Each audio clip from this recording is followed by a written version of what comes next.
Well, hello everybody. Welcome back to Joe's Garage. I've got a project this weekend that some F100 Ford folks might be interested in.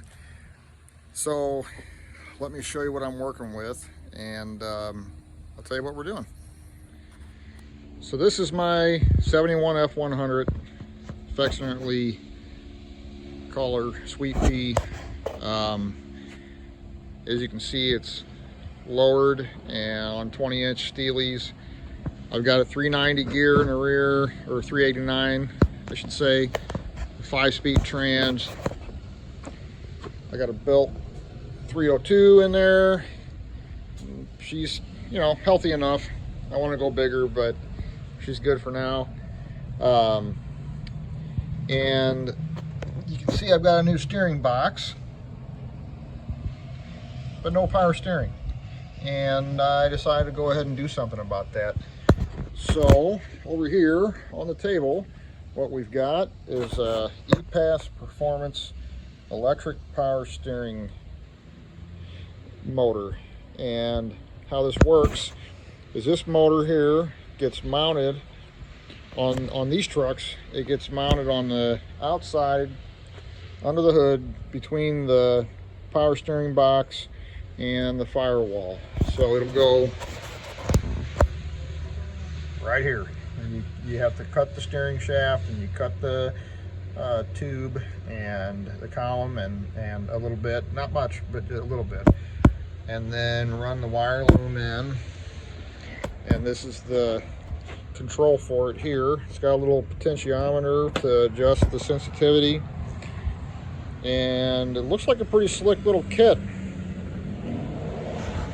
So without further ado, I'm going to start taking things apart. I'm not going to spend too much time talking, but I'd like for anybody else who owns an F100, specifically a 67 through 72 two-wheel drive F100, to be able to do the same thing, because there's no instructions for this. It's pretty straightforward, I think, but there's no tips, there's no anything online. They have a lot of videos, the company does, for different applications, but they don't have one for this one. So we're gonna give it a whirl, and I'll give you all, my trials and tribulations throughout the process. Okay, so I got my rack joint popped apart, and there's my column. On the inside, there's 4 screws that hold this plate to the firewall. There's these 2 bolts that hold it up to the dash. Over here, this plate is under the hood, and this clamp is also under the hood. This clamp goes around here like so and clamps down on the tube. So you have to shorten this and the tube a little bit. The tube was sticking out 5/8 of an inch from the end of here, so I know I needed to do that. Well, it turns out this part here was also too long, so I used the old micrometer, and I figured out that I needed to cut off that much. And then I guess I need to calibrate the old girl, because then I had to cut off that much. And so anyway, I'm going to shorten my steering column by 5/8 plus whatever this is, which is about 5/8. So that's how much I'll cut off of the column. And I've got my motor mounted. I had to point it down because there's no room over here, and there's going to be a brake booster and such up here for the power brakes. And then I clocked it over as far as I could to keep away from the headers. So that's where we're at. All right, so I had some errands to run, but I've been hard at work here since I got back, and I wanted to show you. So this is where the steering shaft goes in, and of course you have to make a couple of cuts on the steering shaft to make it fit the machined hole they have here. And then of course this aluminum collar here, that's where the steering column actually slides down over that all the way to the bottom. And because of that, you have to drill a hole in the column. So I measured and drilled a hole so you can reach through and tighten these set screws. So I'm going to go ahead and place the column, and then I'll run the shaft down in and we'll see how it looks. I cut it on the safe side just in case I have to shorten it a little bit. I just didn't want to make it too short, so we'll see. All right, so steering shaft is in, and as you can see, it's a little bit too long. So I'm going to take another 1/4 inch or so off of there, maybe a hair less, because I don't know what it's going to do when I tighten it down. All right, so progress is slow, but we're getting there. I finally got the shaft to fit.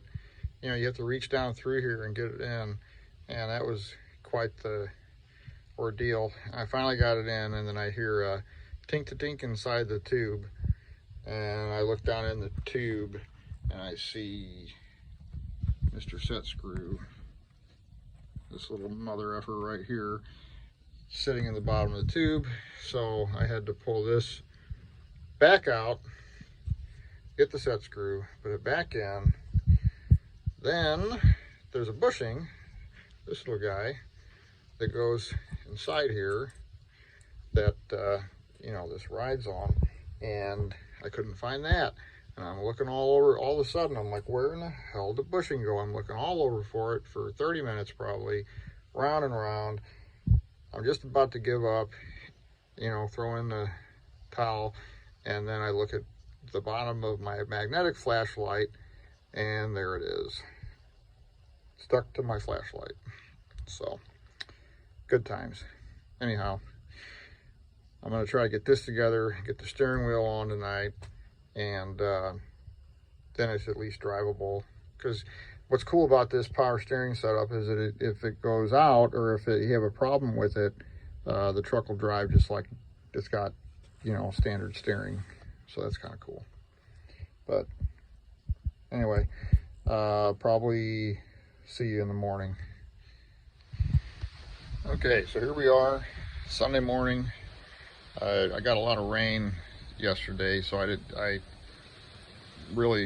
took me all day to do the wiring and get everything buttoned up when the rain finally subsided. But I'm going to show you what we've got. So obviously here's the motor. We got the clamp back on.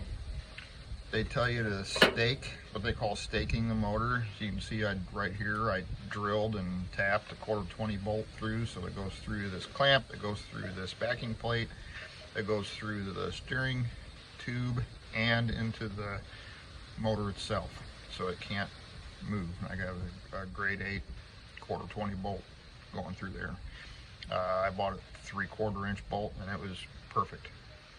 I got routed the wiring underneath and then back up through here, and with the factory wiring, and I drilled a hole in the firewall and installed a grommet.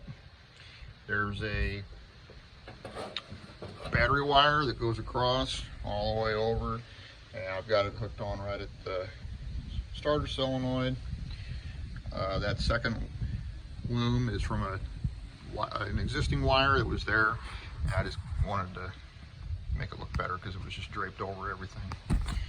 And then on the inside, I'll show you. So I mounted the controller right here because I don't have the juke backing. Well, I don't have most of it anymore. I don't care because this is a rat truck and it's loud and obnoxious, and I just don't care about that. So I moved the fuse panel just a little bit. It was kind of right in the way of this plug, and I just kind of shifted it over, but it's still accessible. And this control box, you know, my clutch pedal gets close, but it doesn't hit it. It's just right, and it's up high enough. You can see it's up high enough that my feet won't hit it. Don't mind that. So, and I'll show you the results. It's pretty awesome. So, you know, here we are. I get about here, and I can't really turn the wheel anymore, you know, because we're sitting still. I turn the key on. You hear a little click under the dash. Ain't no thing. One finger. I didn't even think about the fact that you'd be able to turn the wheel without the truck running. So, of course, I managed to break the clips that hold the horn button on, so I've got a new piece for that on the way. But all in all, pretty cool little install. So that's about it. You know, there's a few reasons why I decided to go this route instead of the standard power steering. You know, I like how clean the front of my engine is. I didn't want to hang something else on it. I didn't want to have to redo all the pulleys that I already bought for it when I built the engine. I didn't want to, I had a brand new steering box that I paid good money for, and I didn't want to waste that. And I like, you know, it's just a little different. It's something kind of fun. It'll be something that people will ask about, and it works. I mean, the newer vehicles, a lot of them, most of them have power, electric assist power steering. You know, so it's not like it's an unproven thing. And I still think it was probably easier than removing everything, changing out, you know, to a different column and changing the whole setup. I mean, I don't know. I guess if you know the trucks real well and you have all the parts laying around, then, you know, then it wouldn't be so bad. But you got to source all that stuff. You know, I don't think anybody sells a kit that's got everything in it for you to just switch it over to power steering. It's not cheap. When I bought it, it was like $1,300 or $1,400 on sale. That was 2 years ago, and I just looked, and they're like $1,600 and something. So, but it's a pretty trick piece, and you know, there's other things I want to do to this truck too that are that I think are kind of slick. I like having a ratty old truck and throwing some expensive parts at it. I just think it's fun, you know. I think the roadkill guys wore off on me a little bit watching them over the years. You know, but anyway, if you have any questions about anything, you can feel free to comment. And I hope somebody finds this useful. And even if you don't go this route, you can at least see what it involves, and you know what you'd be getting into. I will say, any measurement that I talked about during these videos, don't use my measurements, because everybody's truck's going to be different. The guy at epas told me that. He said, you know, these trucks were slightly different on the assembly line, and then, you know, over the years things shift, things move, your body mounts change. There's everybody's going to have a different result for their measurements, so don't use mine. Just measure, and make sure you don't take off too much of anything, because then you'll be looking for new parts. You'll be looking for a new steering shaft if you shorten it up too much, you know. But you do have some adjustability in the column.